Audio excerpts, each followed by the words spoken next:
This presentation is going to look at the relationship between the economy and the rest of the world.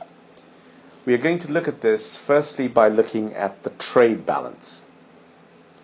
The trade balance is one and the main way, in fact, that an economy interacts with the rest of the world. There are exports that flow from the economy to the rest of the world, resulting in cash flowing in, and imports that flow from the rest of the world to the economy, resulting in cash flowing out. Remember, we are talking about the value of exports and the value of imports between a country and the rest of the world in 1 year. And value equals price multiplied by quantity. So any change in the price of exports or in the quantity of exports will change the value of exports. And any change in the price or the quantity of imports will change the value of imports. Let's look at the factors which affect exports between an economy and the rest of the world. The first factor we should think about is relative inflation.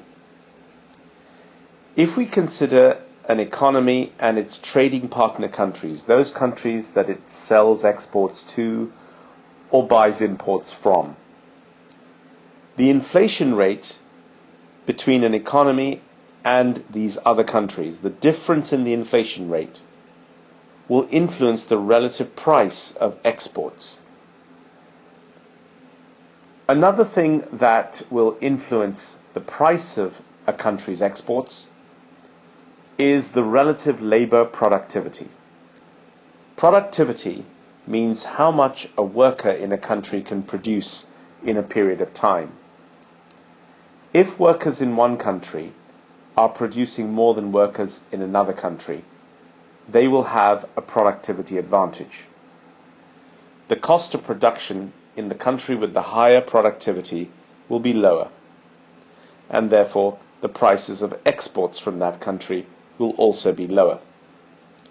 Any change in the relative productivity will influence the balance between imports and exports. A third factor that will influence the balance between imports and exports is the quality of the exports. Quality depends on many things, such as the level of technology, the type of management and the quality of management in the workplace, in the factories, and the amount of capital used by workers in producing goods. These will all affect the quality of the output and therefore the value of exports going from a country to the rest of the world. A fourth factor that will definitely affect the trade balance and the value of exports particularly is the exchange rate. To see how this will have an effect, consider an appreciation of the currency. If a currency of a country appreciates, exports become more expensive, and all other things being equal, the value of exports from that country should fall. In fact, looking at the four factors that we have discussed, inflation, labor productivity, quality, and the exchange rate, we can identify some kind of interaction between these factors. These factors don't just act alone, they influence each other. So let's see how this might work. Consider the UK and the Eurozone. UK trades a lot with the Eurozone. About between 40% and 45% of all UK exports and imports are with the Eurozone.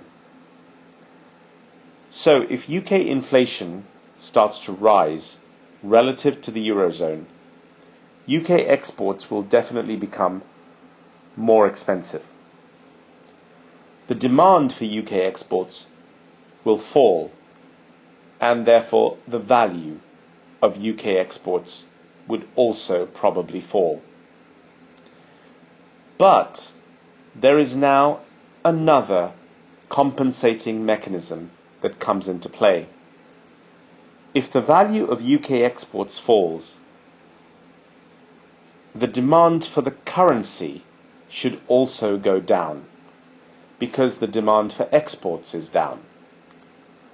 This should, all other things being equal, lead the pound to depreciate against the euro. And when the pound depreciates, this will balance, to some extent, the higher inflation in the UK, which started off the whole process. So, as the pound depreciates against the euro, UK exports will appear cheaper. The demand for them should go up, and the value of exports should also go up.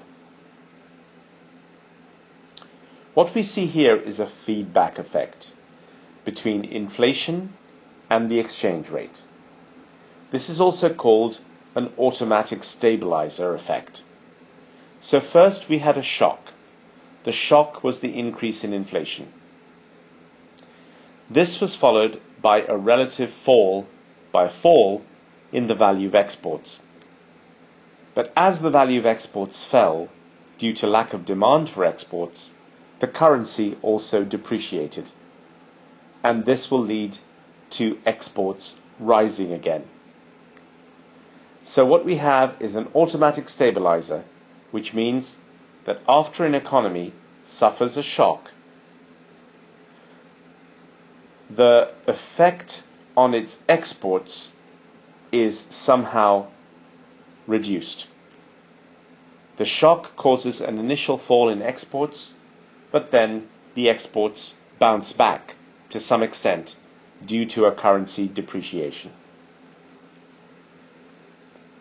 This shock that we described, that disturbed the trade balance, did not have to be increased inflation in the UK. It could have been some other factor. For example, labour productivity in the UK could have started to fall relative to its trading partner countries. Also, the quality of UK exports may have started to decline relative to trading partner countries. So any of these shocks would have caused the same sequence of events as we described with rising inflation. And in any case, no matter what the shock was, there would have been an automatic stabilizer effect due to a depreciation in the pound. So what we have seen is that the trade balance between a country or an economy and the rest of the world is quite a delicate and complex situation. A country earns money from exports, and that represents a cash inflow. Its imports represent a cash outflow. And several factors, including relative inflation, relative labour productivity, relative quality, and the exchange rate, can affect this balance. But when one of the first three shocks occurs, there is a compensation or an absorbing mechanism put into play by a currency appreciation or depreciation. And this absorbing mechanism takes away some of the impact of the shock on the trade balance.